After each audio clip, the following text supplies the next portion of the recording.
Палітыка, вайна, дыпламаты, партыі, урады. А ці ёсць у архівах БНР нешта больш чалавечае, скажам, больш романтычнае, напрыклад, каханне?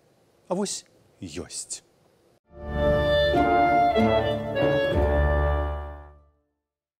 Самы лірычны, заадно і драматычны дакумент, які знайшоўся ў архіўных справах, это тонкі вучнёўскі сшытак з загалоўкам «Гісторыя майго кахання». Напісала яго Палута Бадунова, адна з лідараў беларускіх эсэраў, народная сакратарка апекі ў першым урадзе БНР.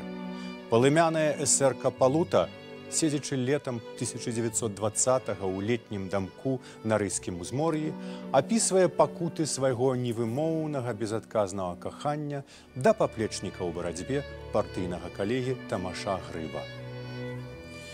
Гуляючы па Кэмерну, ці вярней па развалінах гэтага лячэбнага калісь жывога куточка на зямном шары, я на кожным кроку спатыкаю абгарэлыя дрэвы. І нішто ў свеце не напамінала мне так маю духоўную смерць, як гэтыя мёртвыя і для абману вачэй яшчэ стаячыя дрэвы. Свайго Тамаша Бадунова ўпершыню убачыла на адным з вайсковых з'ездаў у 1917 годзе, калі яму было толькі 22 гады, а ёй на 10 гадоў болей. А тым часам сэрца аб'екта палуціных пачуццяў было занятае. Летам 19-го, за год да таго, Тамаш Грыб жыў у акупаванай палякамі горадні, дзе выдаваў газету «Родны край», за якую аднойчы сеў у турму.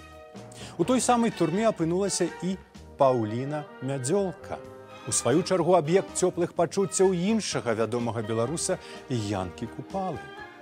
У турме між імі завязаўся эмацыйны кантакт. Ён перадаў ёй інтымны дзённік, магчыма, і ён называўся «Гісторыя майго кахання», а яна на наступнай сустрэчы адказала, што ён можа лічыць яе сваёй жонкай. Дэталі гэтых сустрэчаў застаюцца невядомыя. З той гарадзенскай турмы яны выйшлі, але неўзабаве лёс раскідаў іх у розныя бакі. Але перш чым раскідаць, гэты лёс зрабіў адзін жорсткі жарт з удзелам усіх трох згаданых дзейных асобаў. Аднойчы, калі Тамаш Грыб чарговы раз сядзеў у турме, гэтым разам у Вільні, туды прыйшла Паўліна Мядзёлка і выпрасіла дазволу на сустрэчу з ім, прадставіўшыся ягонай нявестай. Следчы ўвайшоў у сітуацыю і дазволіў. А праз пару дзён з той самай мэтай у турму прыйшла Палута Бадунова і таксама спрабавала выдаць сябе за нявесту вязня. Следчы задумаўся, задаўся пытаннем, колькі ж у таго Грыба нявест, і вырашыў не разводзіць у турме палігамію. Палуту да Тамаша не пусцілі, і з гэтай прычыны яна зрабіла суперніцы вялікі скандал.